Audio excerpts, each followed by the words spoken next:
Hi. Hi. How are you? Good. How are you doing? Good to see you. Good. Good to see you. For those of y'all that listen, just real quick, on a listening platform like iTunes or whatever, Jessica and I also video record these and post them onto our YouTube channel.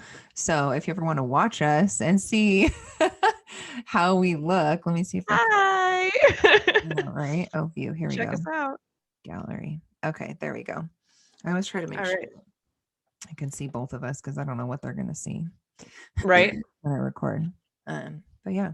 So hi, how are you? Hi. I'm good. I have to be honest, I'm a little bit sleepy right now. So uh and I'll explain kind of probably why I'm sleepy Yeah. as we talk about today's subject that we're gonna be discussing. Yeah. But yeah, I'm feeling like I'm a little sleepy right now. Okay. Me too. And I kind of have a panic, so I'm like, and it almost just got worse in the last like couple minutes. So I'm like, Oh good. I know, right? I Fine. gotta get down to the bottom of this. Why I have this headache. So Uh-huh. it could be a Been getting salt. your electrolytes in? I know. I might need some salt, I think, actually, now that I think about it. Could need There some you go. extra electrolytes. Yeah. So we'll see. Go take some Mhm. salt after this when we're done recording. There you go. So today, what are we talking about?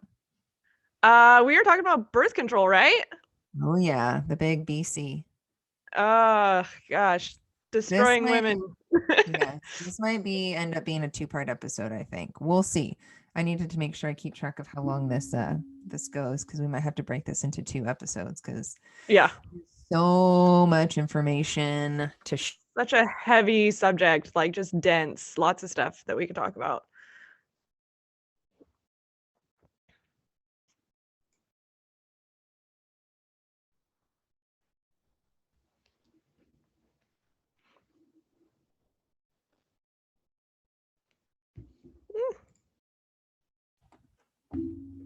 You you there. totally like froze on I me. know, so did So, you. Oh, that's awesome. yay, we're doing Yay. good. I know. All right, I'll have to Okay, edit we're that out. back on. We're back on, Edit, do some right? editing there, maybe. I'm actually take my phone off of the Wi-Fi. I just did that too. All Let's right. see. So I thought we could start talking about birth control by just giving like a few statistics about different things because I feel like it's a subject that women know about, but they don't really know about, right? Like they For know sure. what birth control in general does, why women take it, but I don't think women realize like why, besides pregnancy prevention, why the majority of women take birth control, which Or is even, interesting. well, the other part of this too, yeah, statistically we'll talk about different, because there are different reasons why women take birth control. Yep. But on top of that, like kind of what the other part to what you're saying as well is not under women don't understand how it works. Yep. And so that's going to be like a large part of our discussion today. Yeah. Agree. But yeah, there's definitely different reasons why women take birth control, and I'm sure that there's a large majority out there that are on birth control. So Yeah. I'm curious. Tiffany did the research on this. Good job, Tiff. Thanks. Um, so I'm curious what the statistics are. Yeah. So, so, well, the first statistic is that 60% of women who take birth control take it for a reason other than pregnancy prevention. So only 40% of women on the pill use it for pregnancy prevention. Other reasons include things like heavy periods or acne or cyclical periods, which is like, or missing your period, which is like a whole can of worms because birth control actually doesn't really help that. It can actually, hormonal birth control can actually make that worse. Things like that. So women take it And like actually.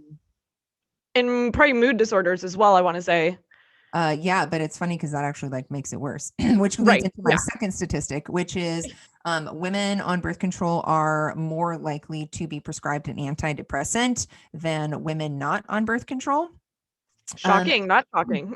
I know, not shocking at all, right? Which Mhm. when I read that, I was like, oh my gosh, that like leads me back to so many things of like my life when I got on birth control as a late teen Mhm. and also was diagnosed with depression. Um, Yep. so interesting about that. And then also, women on birth control are more likely to have autoimmune conditions, cardiovascular issues, thyroid and adrenal issues, even breast and cervical cancer. So there are areas where birth control can help with certain cancers like endometrial cancer and whatnot, but it actually increases your likelihood of breast or cervical cancer. Yeah, or at least I want to say I feel like it's used for the prevention of cancer, but I feel like, do we really know that? Like, Right. I'd really like to dig into the research on Yeah. that. Well, there's no studies out there on women and the long-term use of birth control. There's none. They just Right. had, I think, the first study,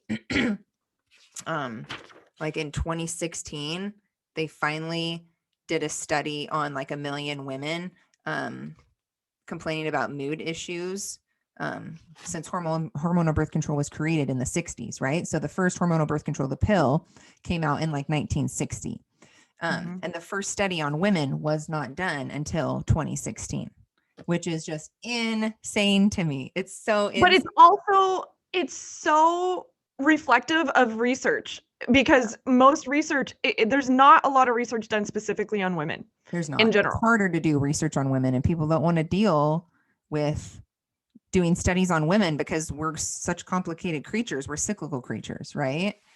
Yeah, and I think it's just always, it's been a men's world for so long. So Yeah. it's like women just don't get the research. Yeah. There's a shift now. Yep. But when they did that study in 2016, also there was over 1 million women in that study. It showed that if you start birth control, you're 23% more likely to not only have depression but be prescribed a prescription for antidepressants. So 23%. yeah, totally believe it. Yeah. And sure. and the thing that just drives me crazy about that is, and we'll dive deeper into this, is women are like made out to be kind of crazy, right? And to what degree is that actually true? But because of these types of things, Yep. manipulating our hormones and prescribing antidepressants and other psychotic drugs, that alter our moods, right, without really understanding what they're doing long term to people. Mm-hmm.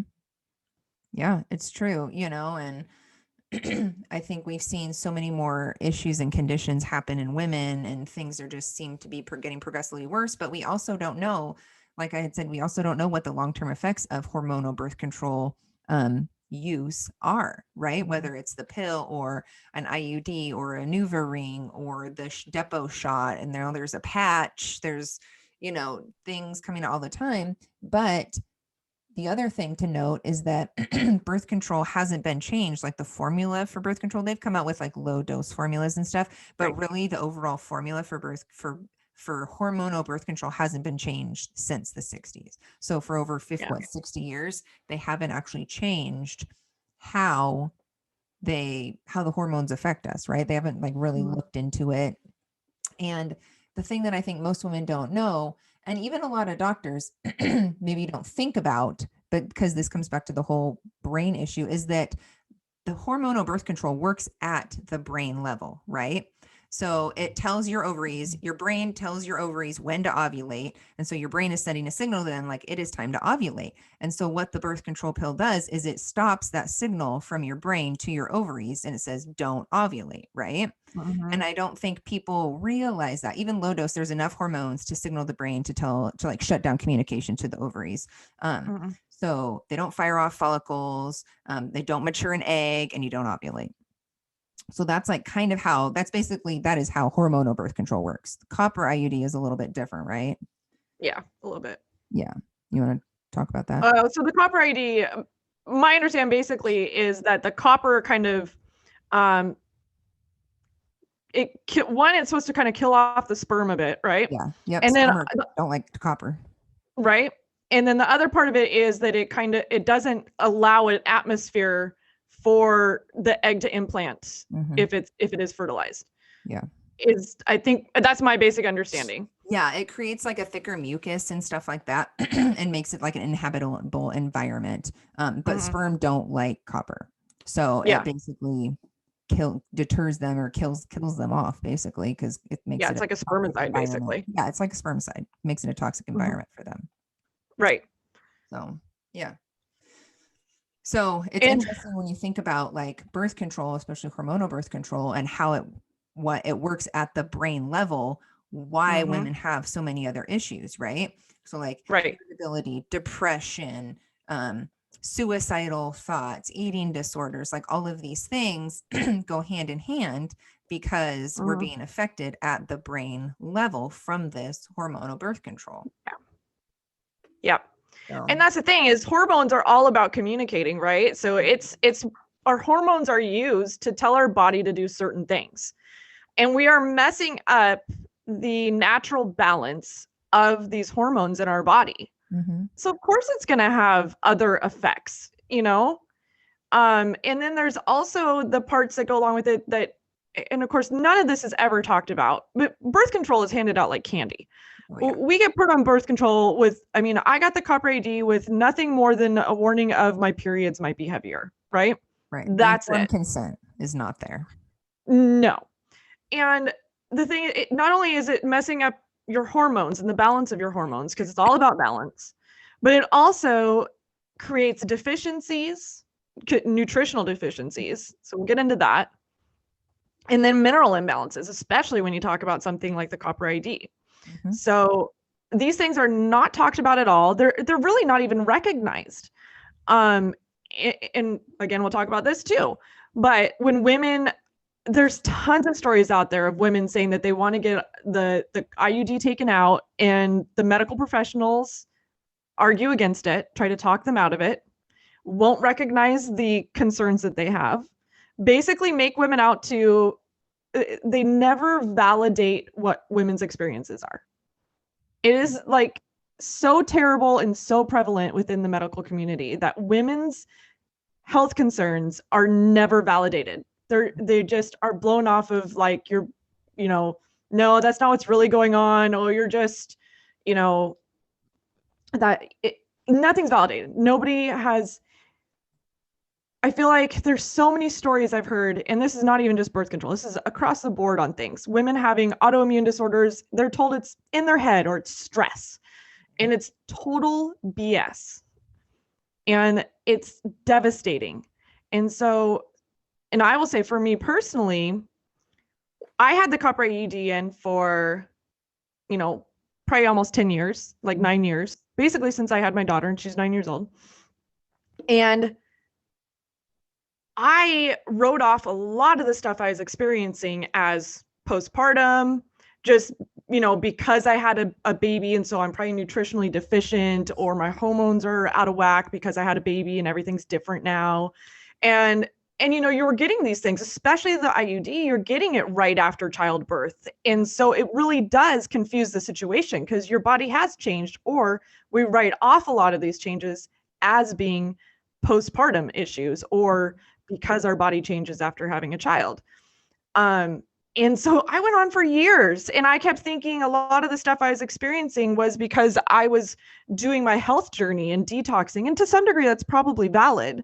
You know, things from like having my silver fillings removed, and I was detoxing mercury. So there was all that. But I didn't, I got my copper IUD taken out in November. So that was 3 months ago as we talk today.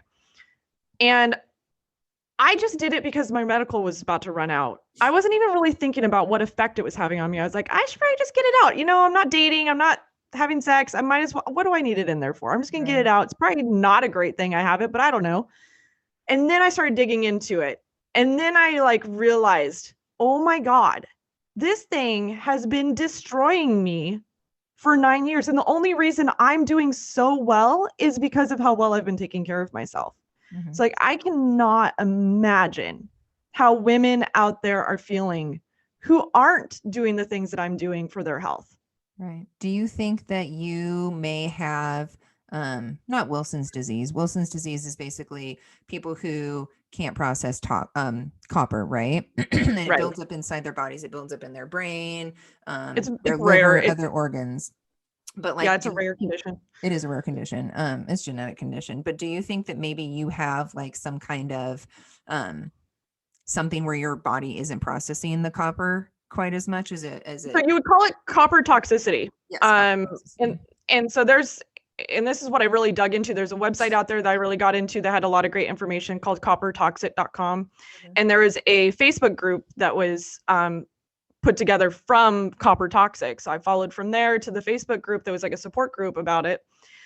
And for sure, like I didn't get the hair mineral testing. I think about doing it just to see for curiosity. I'm not one for testing a lot. I think your body is your best communicator. So I don't do a lot of lab work for my own self.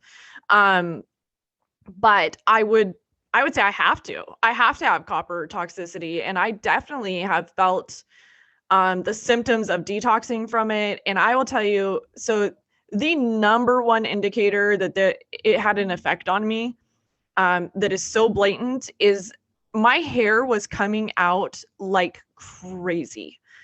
And I just thought that it was normal shedding. Like I was like, oh, you know, I have long hair now. I used to have short hair. I just didn't realize how much hair I lost. And I just kept writing it off.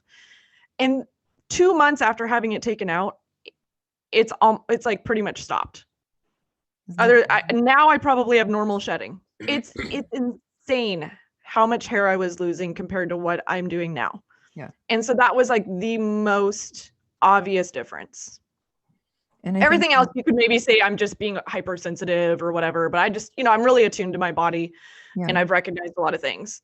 And I think that's like a huge part of it is I feel like it's almost like there's doctors that are really good about it. My doctor was great about when I was like, I got to get this thing out.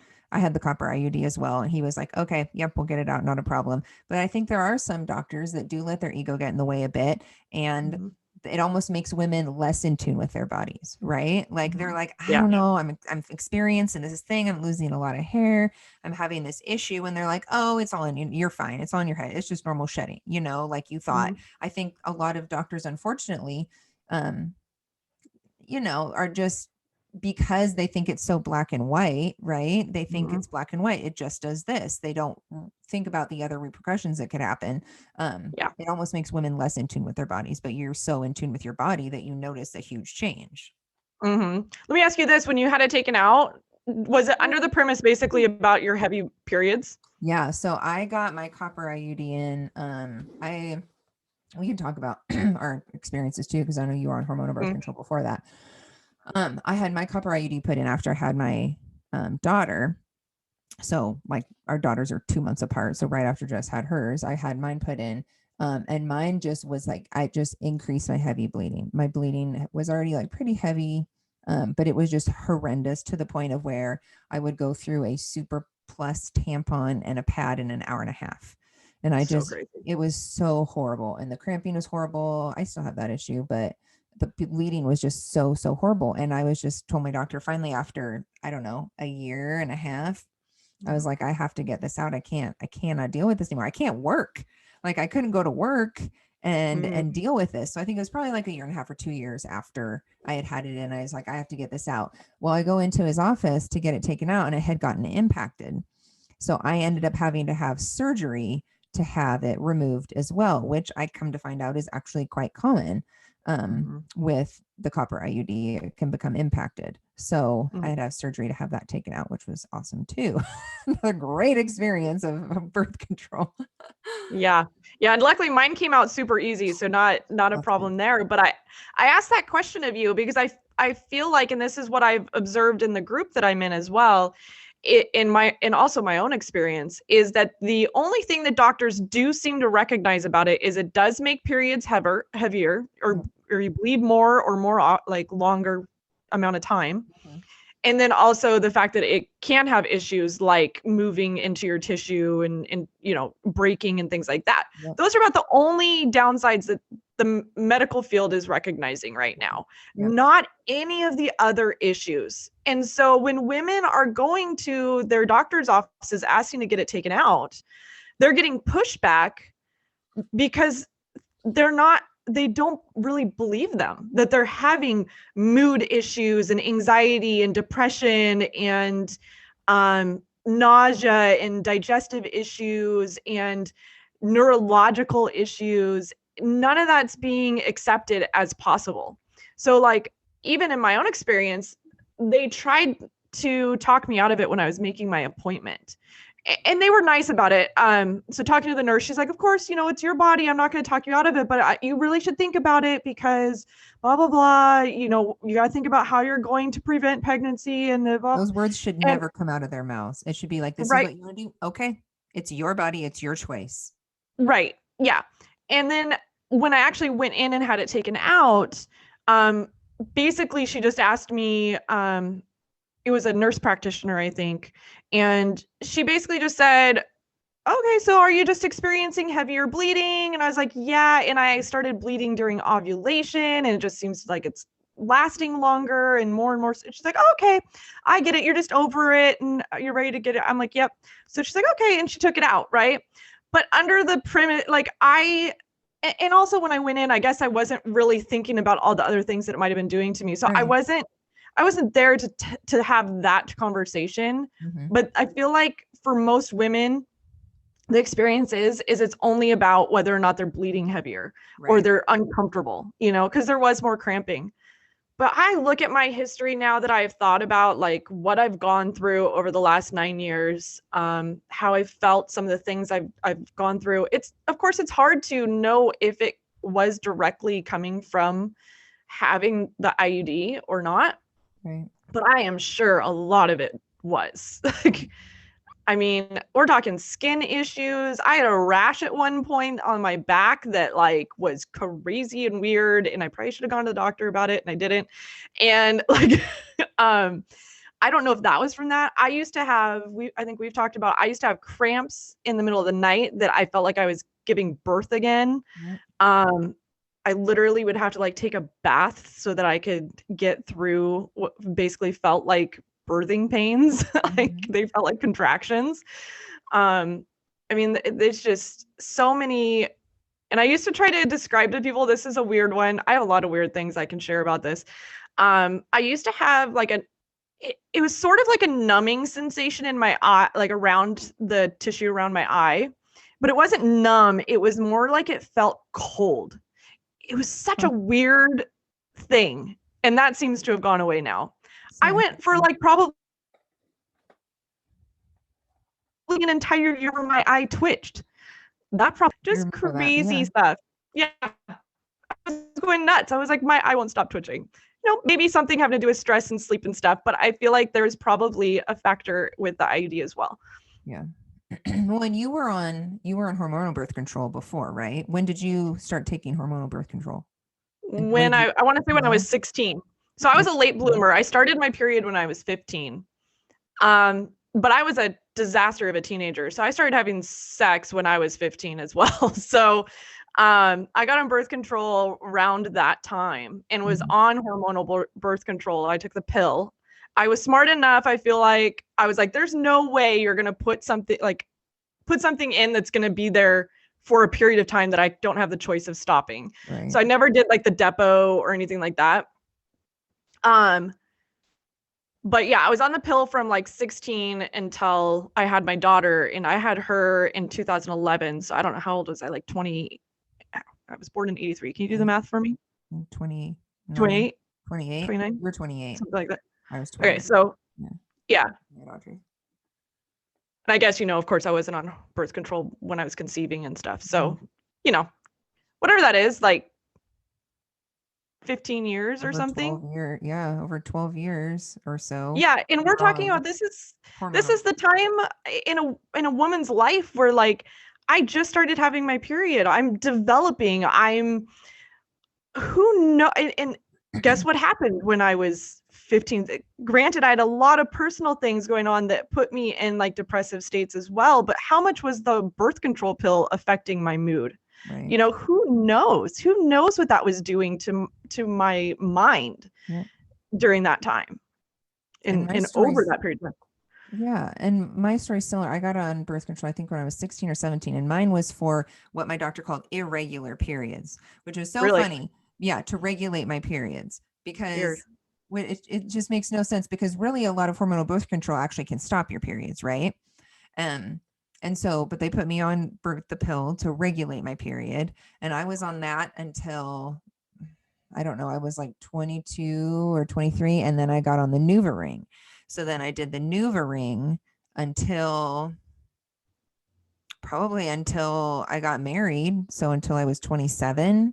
Mm-hmm. So I was on some form of hormonal birth control for 10 or 11 years as well.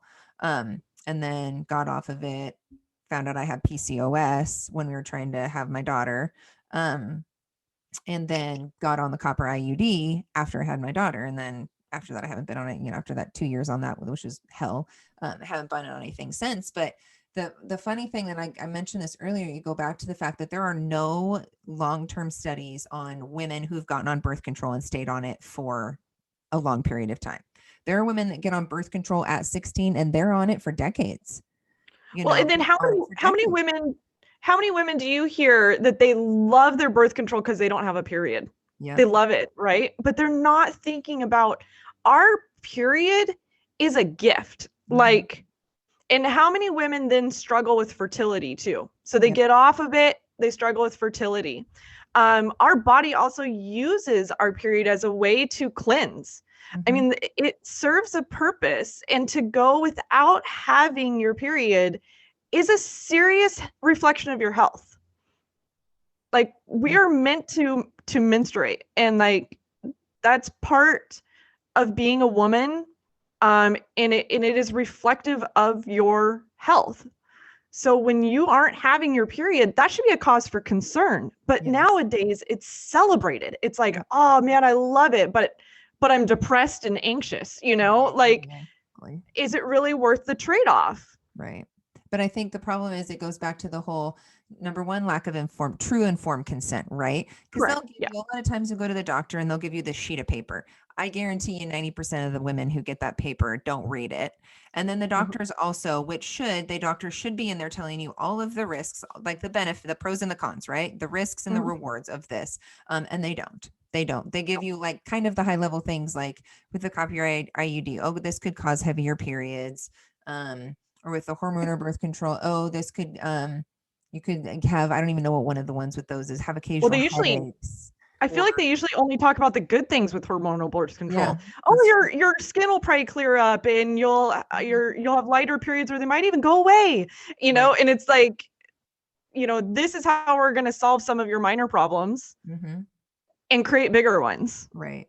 But But then they won't talk to you about what the problems down the line no. could be. So you're never getting true informed consent. And that's a whole No. other topic that we could have an entire podcast on, is informed consent. But Oh boy, I yeah. think if women truly knew going into these appointments to get on whatever form of birth control for whatever reason, if they actually truly knew what could happen and the potential side effects, the fact that there are no long-term studies on this and how it affects women, the fact that it does affect your brain and your mental health, I think more women would look for other options.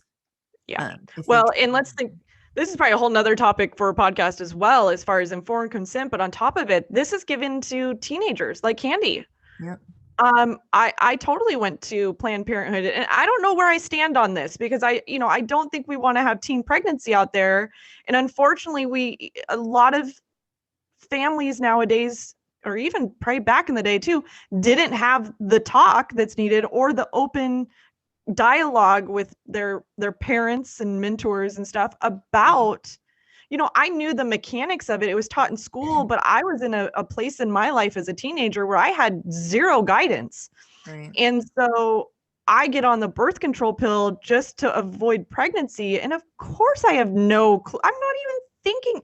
I'm eating fast food every day. I don't Right. give a You were dang so about my healthy. health. Like, I mean, I didn't care, and I don't even know if I would have cared that much if they told me all the effects that might come from it. But I was definitely not told, Oh no, never. And it's some, we'll talk about at some point, we'll talk about other options too. And there's a cool new app that I found that I think could really be changing for a lot of women, that could help a lot too. So we'll talk about that eventually. But yeah, I think it's a fine line between telling, women and girls how this can be effective, but also understanding, like you said, we're at a young age. You had just started your period at 15, and our brains, knowing this affect our brains, which I still go back to all the time because it just aggravates me, because it goes back to me. It was not long after I got on the pill that I was diagnosed with depression. And it was probably truly linked, and I still have effects from that today. but it goes back to the fact that we're still developing our bodies and our brains. Our brains are not fully developed until we're 25 years old. And the fact that some girls are put on birth control at 13, 14 years old, you know, and probably younger, bodies honestly, are still developing, and the effects on that, you know, it's affecting all kinds of things. It affects your progesterone levels, you know, because it's progestin is what is in hormonal birth control, not progesterone. And they're not the same thing. Synthetic progestin is not like progesterone. And low progesterone, because your body's not producing it as much when you're on birth control, can lead to things like anxiety and insomnia, low libido. So a lot of women who are on hormonal birth control do experience low libido. You can take progesterone replacements if you get off, you know, I think getting off of, when you get off birth control, having your progesterone levels checked. That also goes along with PCOS. So I have low progesterone with my PCOS. I think having your progesterone levels checked to see if you do have low progesterone levels, especially if you've been on hormonal birth control for a long time with that synthetic progestin. Yeah. Well, and there's a whole nother level of like, so everything, our hormones are all connected. Again, like I said before, it's all about balance, right? So things like you get increased estrogen, right? So what happens, let's say, this isn't even just limited to hormonal birth control. The copper IUD, what happens is copper actually kind of feeds estrogen, and estrogen increases your copper levels. So now they're just kind of like feeding each other, and both are increasing. Now, your liver is taxed with the job of clearing out old hormones. And if it is taxed, guess what happens? You recycle those hormones. So now you're getting higher and higher levels of hormones just getting recycled in your body, and everything's just jacked up. The other thing that happens with copper is it displaces your zinc. It's an antagonist to zinc. So now you have decreased zinc levels. And zinc is important for a multitude of things. One of them being stomach acid production. So that's one factor among, you know, also the liver function and other things as well that now are disrupting your digestion. And everything just starts falling apart. And birth control also affects your microbiome. So, you know, steroids affect your microbiome because they all work together. And so now you have a messed up gut. The microbiome also affects how your mental health functions. There's a lot of evidence out there now, the gut-brain connection. So, you know, your mental health declines not only from affects your pituitary because of the hormones you're taking, but also, you know, just generally your gut balance, your hormone balance, everything. It's just all jacked up. And you're taxing your liver. You're not able to get the nutrients you need because now your gut's messed up and other nutrients are depleted because of the birth control. And then also you're affecting your thyroid now because you don't have the minerals you need for your thyroid to function. And you have a bunch of hormones being pumped out that are affecting how your thyroid provides those hormones. And then you're in a stress state. So now you're producing cortisol and adrenaline, and you're in just this mess. And how do you fix it? You know, and that's when you have to, we can talk about like, how do we come back? How do we recover from this mess that we've created? And I see in my group that I'm in on Facebook where all these women, number one, I want to say so many women express how almost immediately they feel better when it's taken out. It is like they feel like bloating goes down immediately. Just general pressure. Sometimes the IUD presses up against nerves. And so they have back pain from it. You might not be able to clear out your bladder all the way. I mean, there's a few of us that, like me, I had like this weird discharge that was coming out that I kept thinking, I still don't know. I don't know if it was a discharge or if it was urine because I didn't know if I was having like slight incontinence. I kept thinking like I was peeing my pants all the time. And now that it's out, I don't have that. I was starting to have ovulation pains. Never had that before. I have been dealing with acne for I don't know how long. And you know me, I didn't have acne at all when I was younger. I had the most clear skin. And of course I blamed it on pregnancy. Mm-hmm. I started to break out.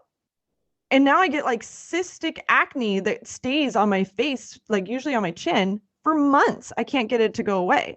Mm-hmm. And as soon as it does go away, 2 weeks later, another one pops up.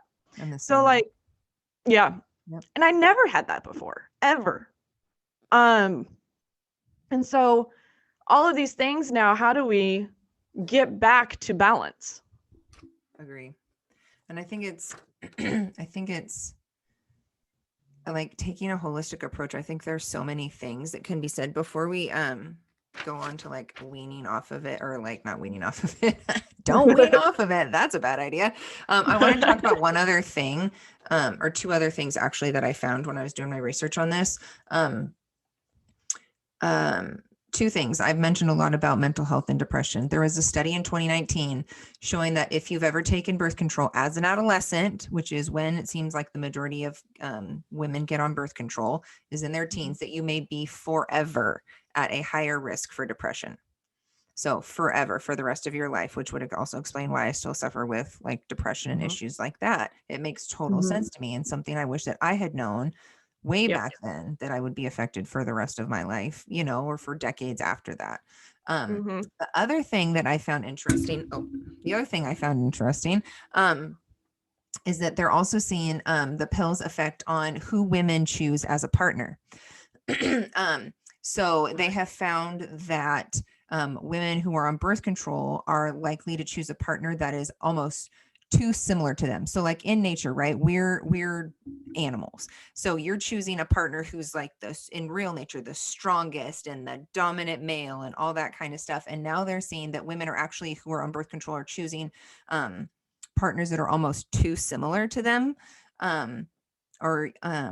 So you'd be more likely to like choose someone potentially related to you, not that they are purposely doing something like that, instead of choosing a partner that's more opposite from you, which leads to things like, we wonder why we have, maybe this could be related to kids having a lot of conditions and issues. We've seen a lot of autoimmune conditions and things with our kids nowadays. And also they said higher divorce rates too. So you marry your partner, you get married, you start dating, all of these things when you're on birth control, and then you get off birth control and you are no longer in love with the same person anymore. So it's affecting divorce rates and things like that in the country. So really would be curious to see some studies come out on that a little bit more too. But it was just some interesting things that I had found from a couple experts in this area.